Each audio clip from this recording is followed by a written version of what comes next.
প্রশ্ন করে, যখন ভাগ্যে লেখা আছে তাহলে পরিশ্রম কেন করব?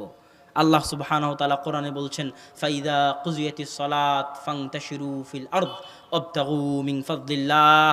যখন সালাত শেষ হয়ে যায়, ফজরের সালাত শেষ করে ঘুমায়ও না, জোহরের সালাত শেষ করে, আসরের সালাত শেষ করে, ফজরের সালাত শেষ করে ঘুমিয়ে যেও না।